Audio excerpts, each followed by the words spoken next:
Welcome to the Moving Past You radio show, a show about identifying, confronting, and embracing the obstacles that block and delay us in walking in our divine purpose. Each week, we delve into the complexities and rewards of walking in your purpose. Now, here's your host, Juanita Gaynor. Hello, everyone. I remember to take it off of mute this time. The last time I did, and I was so excited to talk to you and talk to everyone. But it is the 15th. I'm so excited. Birthday has been a blast. So, most everyone know this is the birthday month. The birthday was on Wednesday. And the girlfriend, the bestie is in town.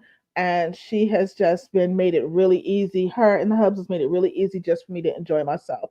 And so I thank everyone for all the birthday love, the birthday wishes. The new year is coming up and it is just going to be so amazing. Now, this is the final show of the year. Think about it. When the next time after this, the next time you see us, it will be 2024. Isn't that amazing? We have gone through an amazing year, an amazing Thanksgiving. We're about to descend on the various holiday seasons, Christmas, Hanukkah, Kwanzaa, and all of those amazing things. And I want to thank everyone for the time that they've taken to pour into us, for the time that they've taken to watch the show, to listen to the show, because it means a lot that you allow us in your home each and every Friday to bring some amazing women on their journeys, on their purposes of how they're helping others obtain their purpose. And so, with that being said, we're going to have an amazing guest tonight. Um, and I'm just going to preference a lot of these amazing women I talked to earlier in the year when we was planning out and whatever. And so they said yes. When I asked, they said yes. We talked, and it was like we had known each other all of our lives. And their stories are amazing. What they bring to tell you is amazing. How they come to uplift you is amazing. So I am definitely looking forward to what our next guest has to bring to you. Who will that be, might you say? So we are going to have Miss Chris Ashley. She's a coach, author, speaker, and tonight we're going to be talking about change your mind to change your reality.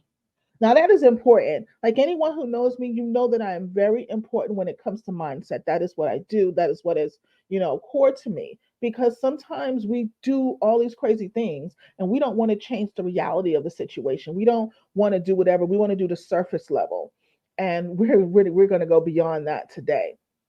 So who is this amazing woman and coach and entrepreneur? Let me tell you about her. Chris Ashley is an author, coach, and speaker, and has dedicated the last 2 decades to delving into research, spiritual teachings, and transformative practices, which she genuinely imparts. Her book, Change Your Mind to Change Your Reality, holds endorsements from 3 experts affiliated with The Secret, including Anita Rajani, as well as numerous other figures in the realms of spiritual and personal development. For details about Chris's coaching services, her online courses, events, and more, you can reach her at her website. But you know what? We have her here. We have her right here. So I'm going to introduce to some and present to others none other than Chris Ashley. Hi, Chris. How are you? Hi, Juanita. Thank you so much for such a warm welcome. I'm doing so well. Thank you so much for having me. I'm really excited to be here. you know that is so great. I can tell that you've been busy. You told me you've been busy, and so I'm just excited about, and I thank you for taking the time to share your wealth and your knowledge with all of us on today. And I know when I had scheduled you and I asked everyone for their topic. Your topic touched me so, and your book is great. Trust me, y'all. You'll get a chance to get the book. Trust me. You want to do so. But it hit me to my core because it really wasn't until I changed my mind that my reality changed, because I was able to see things clearly. You know, what got you into this path of, helping others, do their shift their mind to live their best life? Yeah, that's a great question. So I had a spiritual awakening in 2002. And, very similar to many people who have had a spiritual awakening or reinvented themselves or just got to that point where they're like, something has to change. It all came from my own trauma. So, my story is that when I was 12 years old, I was sexually abused by a family member for 4 years. And I had this really big, tight knit, extended Italian family. Mm, And when they found out what happened, many of them disowned me. And I was getting calls from people who had been very close to me telling me they didn't love me anymore. I wasn't their family anymore. And as you can imagine, this left me with a lot of what I call low vibration emotions like anger and guilt that as a young adolescent, I didn't know how to cope with. Most adults don't know how to cope with those types of emotions. And it sent me into this spiral of self harm and drugs and getting in trouble in school. And I was in a really dark place. And then my life completely changed when someone handed me a book, The Power of Books, right? And what this book did was it showed me there is another way of thinking and being and moving through life, that there's more to life and human consciousness than what we see with our five senses. And I remember reading the pages and just feeling like a sleeper agent, right? Like something inside of me just woke up. And when I finished that book, I started reaching for more. And I just became insatiable. I was devouring every metaphysical, spiritual, new age, personal development book I could get my hands on. mm, I started attending retreats. I found all of these teachers to study under. And my world just vastly changed. I was manifesting, there was synchronicities, everything was falling into place. But then the other part of my story is that I was changing my mind and getting better. My mother started to get worse because she didn't have these books and all these healing modalities I was doing and all these teachers. And her family had been ripped down the seams. And it started to present as physical illness for her. She got very sick with some serious illnesses like cancer and hepatitis, but also these really bizarre afflictions that her doctors had no explanation for. mm, And so they did what they do. They gave her pills. And then they gave her pills for the side effects of those pills. She was on a fentanyl patch. They were just throwing anything at the wall, hoping something would stick. And as a result, she slept for all but a few hours of daylight. She would fall down all the time. She would fall asleep at the dinner table. We would have these amazing conversations that she just wouldn't even remember the next day. And that lasted for almost 15 years. So I had this compounded guilt that I had destroyed my family and broken my mother. But I like to say that everything happens for a reason. I really believe that. And I realized that my mother was my biggest teacher because for every step that I watched her take deeper into depression and illness and victimization, I climbed in the other direction out of that tunnel because I saw firsthand in front of me what happens to a human body and spirit when they go down that path. And then I saw what was happening to my own body and spirit as I was changing my mind. And I made a promise to myself right then that I would do everything I could to heal physically, mentally, emotionally, spiritually. I would always prioritize my health in those categories. And to this day, I've crafted the life of my dreams. I've been at this for a couple decades. I finally decided I wanted to give back, took a coaching course, wrote the book, and the rest is kind of history. So thank you for letting me share my story. Oh, that is amazing. And I've noticed that with this walk and when I opened up the platform, that many of us suffered the same traumas, just Yeah. maybe at different levels. And it is so important that we share our story because so many people don't realize that we could have those traumas and still be amazing, resilient, successful, promising, purposeful women. Exactly. I think they miss that. They think, we have to just stay in this aspect. Now, when you was talking about your mom, I know for me, my mom passed. So she never ever got to, she decided to kind of just stay She used drugs to cope and everything. So she never got the healing that was necessary. She self medicated till she left here. How has that relationship developed or not developed, with mom? Because sometimes I think we as young women, we still want that relationship with mom, even if it's sometimes not great. We still ache for it. How have you learned to maneuver that or work that out amongst you and how you tell people? Yeah, and I completely agree that, no matter what, that's our mom, and we want that relationship. So like I was saying in the beginning, like, usually people get to that. In order for most people to change, they get to that point where they're like, I have to change or I'm going to die or something terrible is going to happen, right? Like the universe makes things so uncomfortable that they have no choice but to change. And that happened to her a little bit. She had a really bad fall, worse than the others. She went to the hospital. Her blood pressure was like in the 200s. And they were basically, the doctor was really blunt with her. He was like, you're going to die if you keep going down this path. And she did something that no one should ever do. I do not recommend this. Don't do this. She went cold turkey off of everything, which is incredibly, incredibly dangerous. Like more dangerous than being on the things, right? Somehow her body survived that. And she's still very far from the picture of health. And she has this mantra. Her mantra is, I'm so sick. I'm just so sick. I'm so sick. She says that a lot. And, in my book, I talk about the power of words, right? When that's your mantra, you're reinforcing that. But she's doing a lot better than she was. I will say that. And, I had to learn a really hard lesson. And it's probably one that you had to learn too, is that we can't fix other people, right? Oh, Right? That's a big one. And yeah. for so long, I felt so responsible for what happened to her and for the state that she was in that I just wanted to fix her. It was like my mission.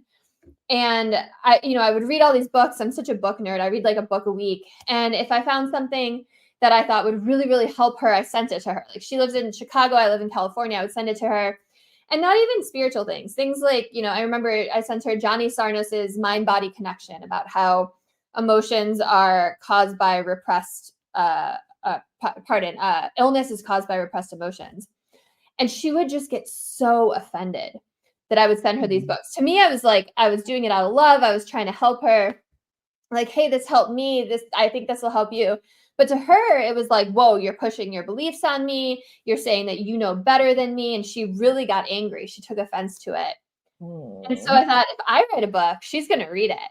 So my book's dedicated to her. Part of the reason for writing it, there were many reasons for writing it, but part of it was for her. And she did read the book a couple times, and she started doing some of the exercises in it, and it has really helped her. I've seen a difference. So, we're still navigating the relationship, but she's in a much better place than she was even like 6 years ago. That's good. That's good. And I want the listeners to understand, and I know some may ask, well, why would you ask that? Because still at the core and at the end of the day, regardless if you went no contact or you decide whatever, you still want that person to gain that healing. You still want that person to be whole because again, you're a part of that person. That person's a part of you. And for some people, I know for me, it helped with being able to move forward. It was, I know she can't do any better. I wanted her to do better. And it wasn't my fault that she didn't. Yeah. And that helped with the healing. And so I want people to know that it is okay for you to want the people around you that may have contributed or didn't, ignored you. You want them to do better. You want them to be whole as well. Because, we're people. We have to communicate, walk around, and do things and connect with one another. Yeah, that's so important. And I'm a big believer in forgiveness. I have a whole chapter on it in my book. And I've even forgiven every single family member. I've forgiven the person who assaulted me. I've forgiven all the people who wrote those letters and sent those voicemails because like forgiveness isn't about them, it's for you. And there's so many people out there that are like, what so-and-so did to me is never forgivable. But like, yes, it is. Everything is forgivable because it's not for the other person. Like, there's that great Buddhist quote that holding on to anger is like holding onto a hot coal with the intention of throwing it at someone else. You're the one who gets burned, right? So, Right. and this isn't about excusing anyone's behaviors. It's so that you can release your anger and your sadness and your shame, your humiliation, your rage, whatever it is, so that you don't have to carry it around with you anymore. Because Yeah. all that stuff is poison, and poison is only going to hurt you. So, and to go off of what you were saying, I think a big part of forgiveness is understanding that, you might need to be the bigger person, right? And not expecting that other person to rise up to meet you at that level. Sometimes it's just that you've stepped into that, you've taken the higher road, you've stepped into that path, and then you have that boundary, right? Forgiveness and boundaries are two different things too, right? You never have to talk to the person again to forgive them. So I appreciate what you said. Yeah. And I think that's what people don't understand. And I do want you maybe to expound a little bit more on that, because I think they feel that I've forgiven that person and I have to bring them back into my life. And that's not the case. There is boundaries, there's things or whatever. I want you to maybe talk about a little bit more what those types of boundaries would look like, because I think really that is a big confusion when you talk about forgiveness. They feel I've forgiven them, so I have to include them. I got to invite to the all. It doesn't entail that. I want you to go into a little bit more detail about that and how you even work with potential clients when it comes to that. So I feel that's a big part of the healing process. Totally. Let me explain a little bit more about how I teach people forgiveness, and the boundary piece is going to come in there. So Okay. I like to start with this little teaching story. Imagine that you are in your house and you hear this meowing coming from outside. And so, and if you're not a cat person, imagine it's barking. Right? It could be a cat or dog, but imagine you hear this and you go outside, and in the far corner of your yard, you see this scrawny black and white cat. And you think, oh, I love kitties. I'm going to go touch the kitty. I want to go pet the kitty. I want to go interact with it. And as you go over to it, it hisses at you and it arches its back and it swats at you. Now, what is your immediate reaction? You're going to say, this is a mean cat. This is an evil cat. Like, that cat's kind of an asshole, right? But if you stay and you really look at that cat, you allow yourself to see that cat, you might notice its leg is bleeding. And so your mind starts to go, okay, this animal's injured. And if you keep staying, you might peek over it and see 4 tiny baby kittens with their eyes still closed. And suddenly your perspective changes to one of compassion, concern, empathy. And you could do the same thing with the people in your lives, because more often than not, when people lash out at you or hurt you in some kind of way, they are coming from a place of their own pain and their own fear. Mhm. And it has nothing to do with you. Yeah. Most people aren't out there, unless they have like serious mental issues or, but most people in the world are not out there trying to actively hurt you or create chaos or havoc in your life. Right. Everyone is so wrapped up in their own stuff, in their own head. They're not thinking about you. But all you're doing is taking it personally, thinking, oh, this is how it affects me, right? So there's also this level of like personal responsibility for like not taking things personally, right?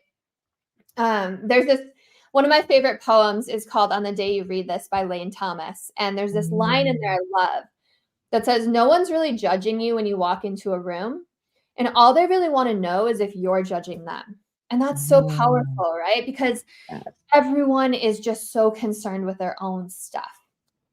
Now, the way that I teach people to forgive is, we tend to turn people who we've perceived to have done us wrong into monsters in our minds, because it's easier for us to hate them that way, Yeah. right? So we run everything they've ever said and done through this Mhm. filter Yeah. where we can only see the evil, right? And everything has had this terrible intention and maliciousness behind it. Wow. Now, if you can learn to see these monsters as different kind of beings, as teachers, you will always be growing. And the ability to do this will completely change your life. Because Mhm. when someone is your teacher, you are always learning and growing. So there's two ways to turn monsters into teachers. The first way is to think about positive attributes this person has, right? What are some ways they've helped you? What are some things about them that you admire? Chances are there's something you have admired, and they're not this like purely evil entity that your lack of forgiveness wants you to believe. Right. Everyone has different sides to them. What do the people who love them see in them? Right? Chances are they see a very different person than you see. And unfortunately, the side of someone that you see is what you're going to keep getting, right? Yeah. What good have they done for the world? What good have they done for other people? So if you're like, okay, if you're thinking about your monster right now and you're like this person is the worst person in the world, no one loves them, they're worse than Hitler himself. Like, okay, there's another way to turn a monster into a teacher. And that is to realize ways that they've helped you grow. And maybe that is showing you how you want to treat other people or how you don't want to treat other people. Yeah. Maybe it's helping you set up boundaries. Maybe it's helping you step into your power.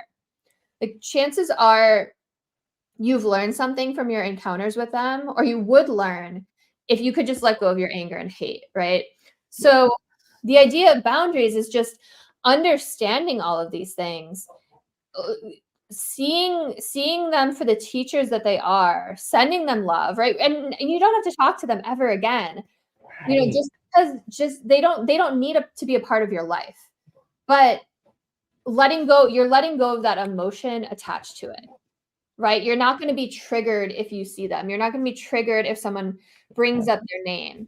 But they don't need to be in your life because they're not going to add anything to your life, right? Right. But you can forgive them and do all this inner work yourself. Yeah. And thank you, because that reinforces something that I'm a firm believer of. When I went through my own healing challenge, I stopped saying that I had bad relationships. Mm. I started saying that I had relationships that taught me something. It taught me something that I wanted or I didn't want. So for me, a relationship, it was either a lesson, a blessing, or it was both. Yeah. And so therefore it was like it was either going to teach me what I didn't want to be, how I didn't want to be treated, who I didn't want to be around, or it blessed me to go to another level. And I was telling someone, and it was like, oh my God, but that was such a bad experience. I was like, but it was a blessing, because I realized that if I didn't heal, that's where I was going to end up. Yeah. That person is just whatever. So thank you for emphasizing that, because again, a lot of people struggle with that in their process, because I think that's what hinders them from really doing the mindset change so that they can operate in their optimal reality when it comes to doing other things to move them into their purpose, whatever. And I just want to say, like, I love what you said. And every heartbreak we go through, every challenge, every adversity has this hidden Easter egg inside of it. And if you can discover it, tremendous healing, leveling up, and growth takes place, right? Like, life is happening for you, not to you. Right. And if you could see challenges as opportunities to learn and grow, then you're going to thrive. Your life is not going to be the same. You're going to be a thriver and a survivor rather than a victim. Okay, yes. And and so this is also something that I've asked everybody this year.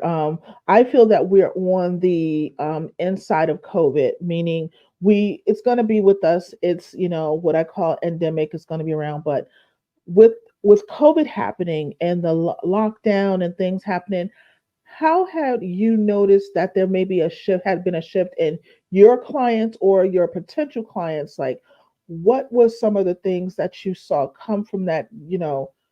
I think a lot of good came from it. I said all good came from it. But how has that helped you maybe tweak or identify other ways to help your base and the people that you work with? Yeah, that's a really interesting question. I kept saying that during COVID. I was like, I think this is all going to happen for a good reason, right? Like, because again, that's how I feel about life, right? Everything happens for a good reason. So I do think a lot of good came out of it.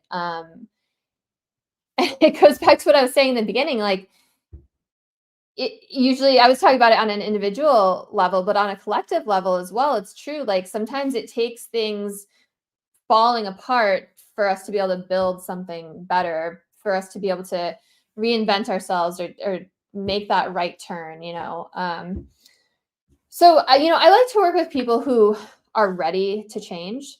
You can't force someone to change, right? So, a lot of the people that I work with want to reinvent themselves. They're feeling stuck. Maybe they have this debilitating emotional stress that's been holding them back, and they're ready to release it. Because those are the kind of people I want to work with. And I noticed during COVID, people kind of fell into two camps. There were the people that were like, amazing, I have all this extra time on my hands. I'm going to build something. I'm going to learn something. I'm going to do personal development work. I'm going to take advantage of this. And then there were the other people that just like totally shut down. Right.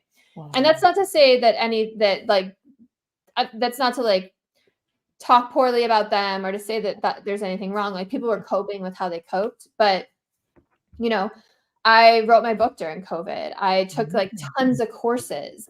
I read tons of books, and my clients tend to be people who had that mindset shift during COVID too, where it's like, wait, now I have this time to do these things I want to do. Like I'm going to start that business. I'm going to build this thing. I'm going to do this project. So that's kind of the empowerment that I saw come out of it with at least the people in my circles.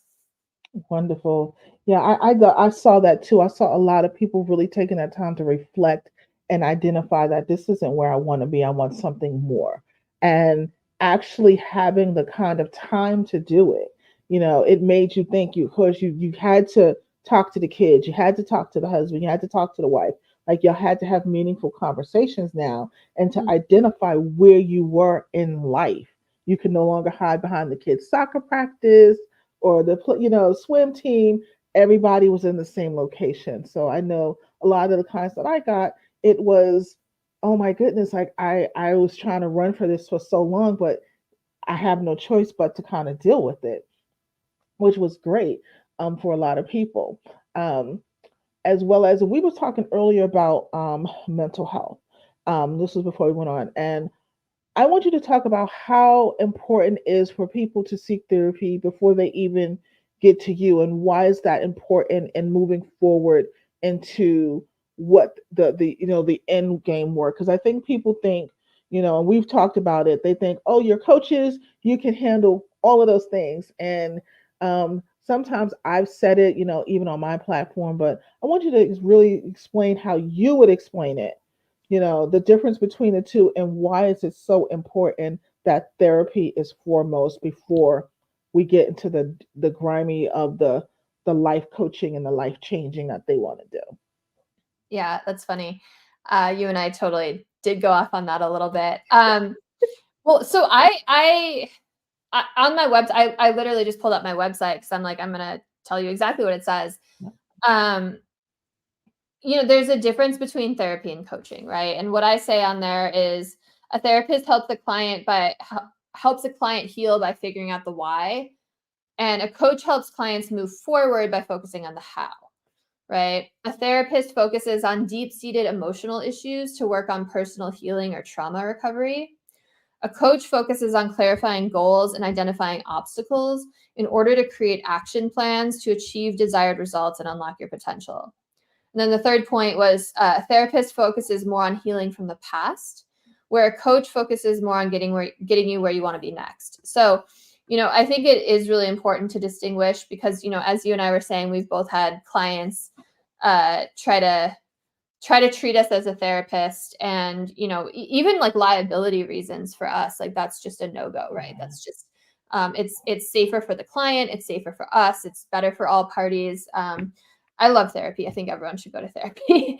I've been in therapy in many instances throughout my life, and there's so many different kinds. I most recently discovered EMDR, which is amazing. But what I really work on with people is helping them shift their perception. And like I said, like you can't, it's really hard to work with someone if they're not ready to change.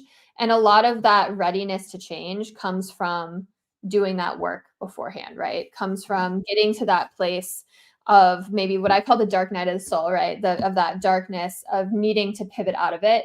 And sometimes a therapist is the best person to help guide you through that, in addition to a coach, right? I also work a lot with people to help release repressed emotions and change their perception about challenges they've gone through, relationships, healing, like all these things. So it does touch a lot on healing modalities, but it's very different from therapy work. Yeah, it definitely is. And I thank you for that because, again, us coaches need to stick together when it comes to that because we have so many people we can genuinely help, but we want to make sure that they know that, okay, we want you to get the proper help. And we're not just saying it because we don't want to help you. I think they think that. I think they say things because you just don't want to help us. No, we want to help you properly. We Yeah. want to make sure you're good properly.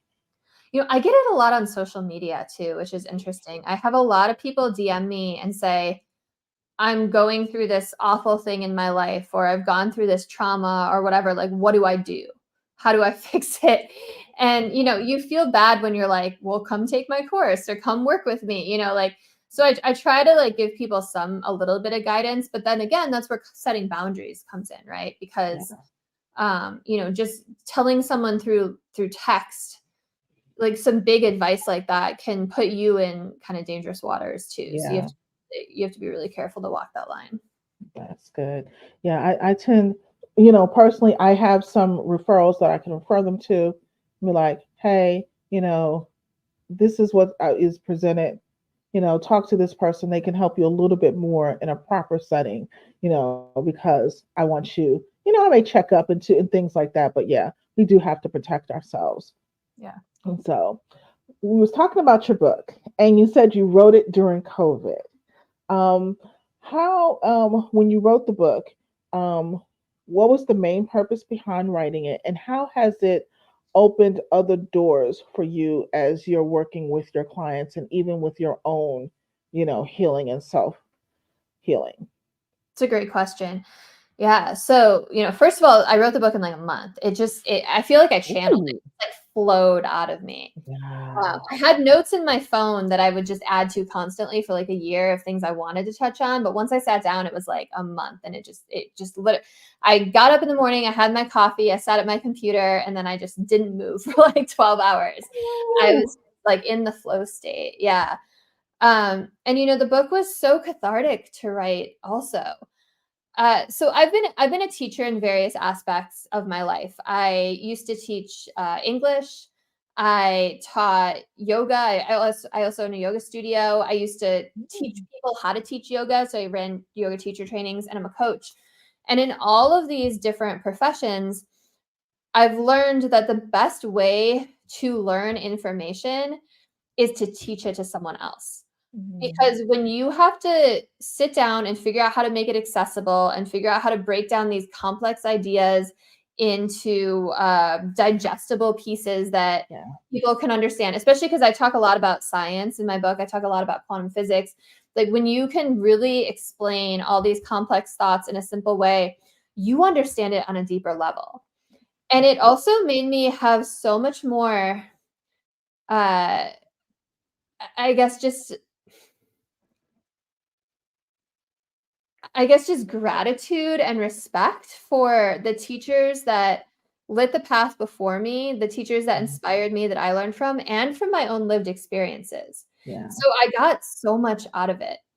And like I said, it was so cathartic to write as well. So, and I also said earlier, I also wrote it in part for my mom, but you know, all of these things, it was 2 decades culmination of work, right? I've been on this path since 2002, and I've studied and I've studied and I've studied and I've put into practice and I've done all these healing modalities, and I'm still Right. learning, right? The learning never ends. I'm still Right. going to all the seminars and reading all the books and doing all the things, but all these things helped me so much that I wanted to share them with the world, right? And I think a lot of people out there aren't on this crazy quest for knowledge like I am. They're not reading a book a week. They're not going to every seminar, right? So being able to also take all of that and distill it down and synthesize it so that I can help people get all this knowledge that maybe they wouldn't otherwise, and say, oh my gosh, and I read this author and this author, and I studied under this teacher and this teacher, and like, you wouldn't think they're connected, but here's how they are. And isn't that exciting? So I think the book does all of those things, which is really, really fun. Gives people a lot of breadcrumbs to follow.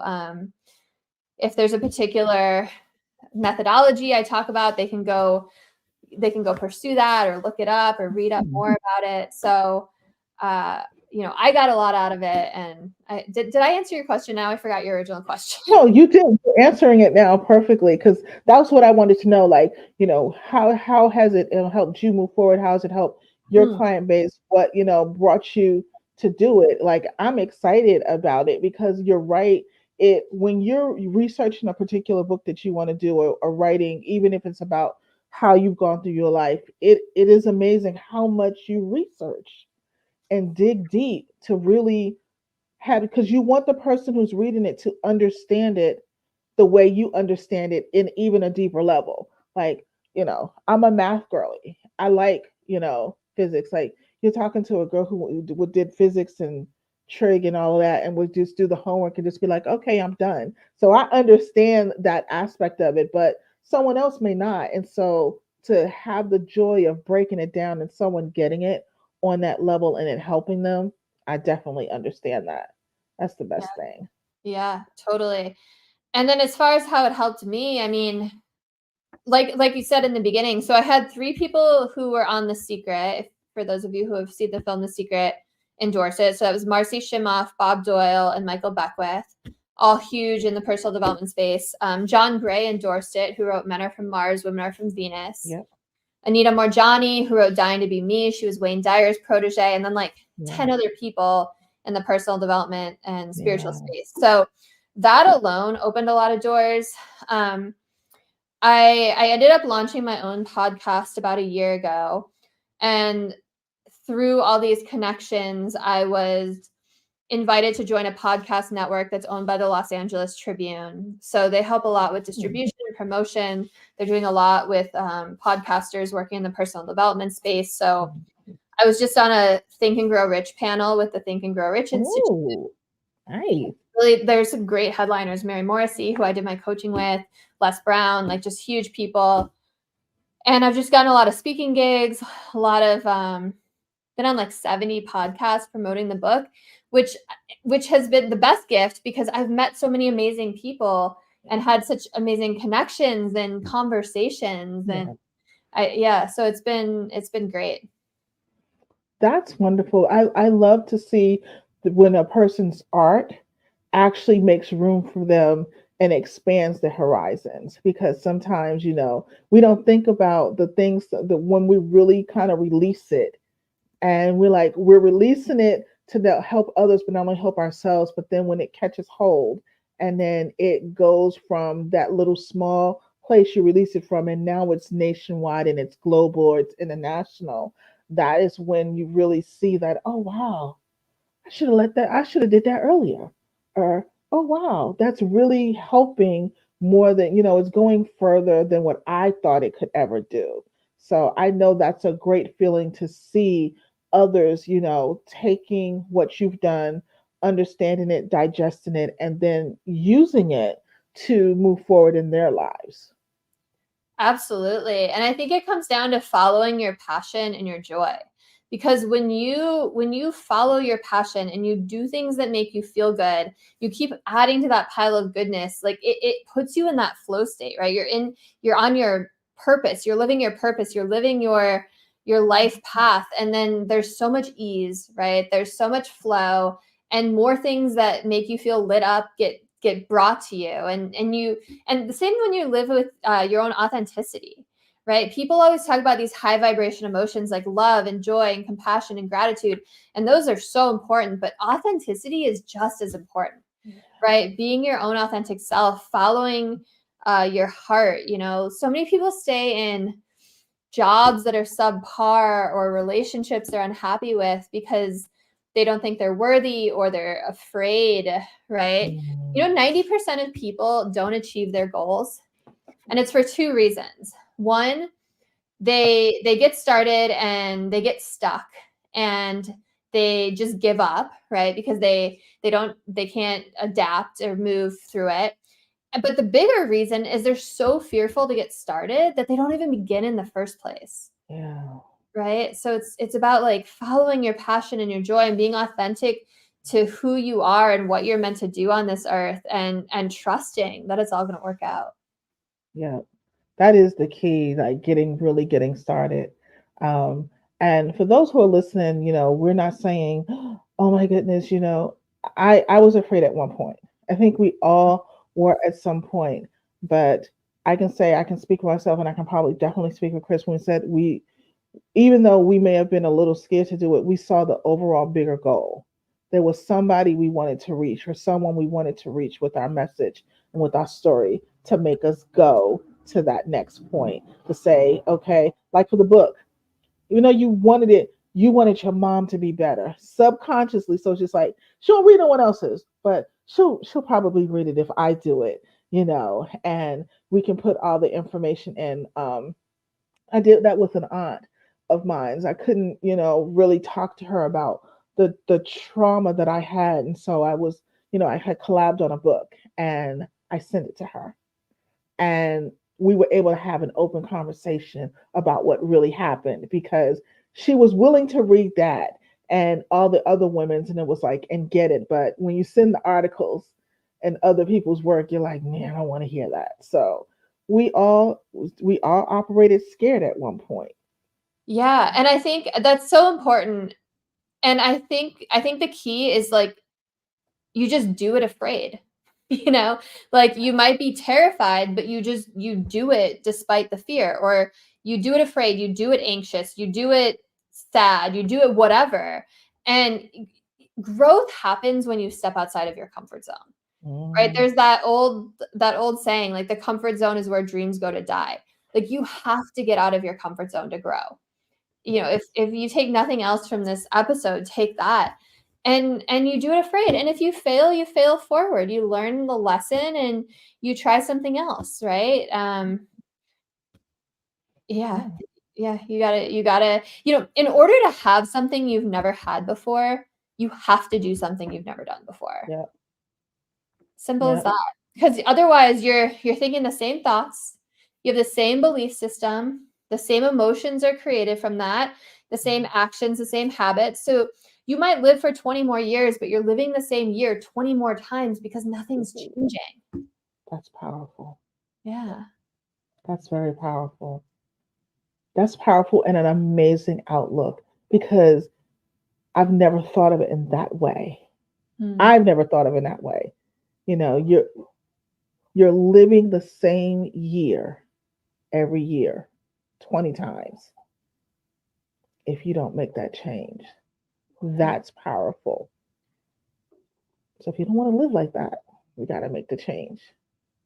You Yeah, and it know. even goes down to like our chemistry, our bodies. Like let's say you went through something traumatic and you haven't done that healing work, right? So every time you think about that thing, it creates the same emotions, right? The same chemistry in your body, and your body doesn't know the difference between you thinking about it and it happening in real life, right? So the same cortisol gets released, the same adrenaline gets released. And if you live in this state of stress long enough, your brain starts to go into incoherence, which Yeah. is when like groups of neurons stop talking to other groups of neurons, right?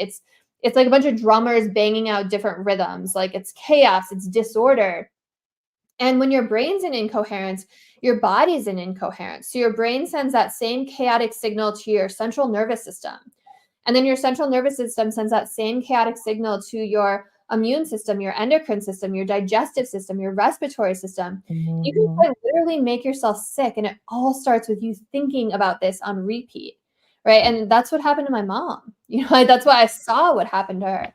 So, it goes beyond it, there's physical repercussions to all of this. It's, we live in a day and age where neuroscience and epigenetics and quantum physics all these sciences are backing up what spirituality and mystics and ancient cultures have been saying for eons. Yeah, It's pretty amazing time to be alive. it is. It really, really is. So I want you to tell the people how what you have coming up, if you got any plans coming up, things that you got coming up, how they can reach out to you.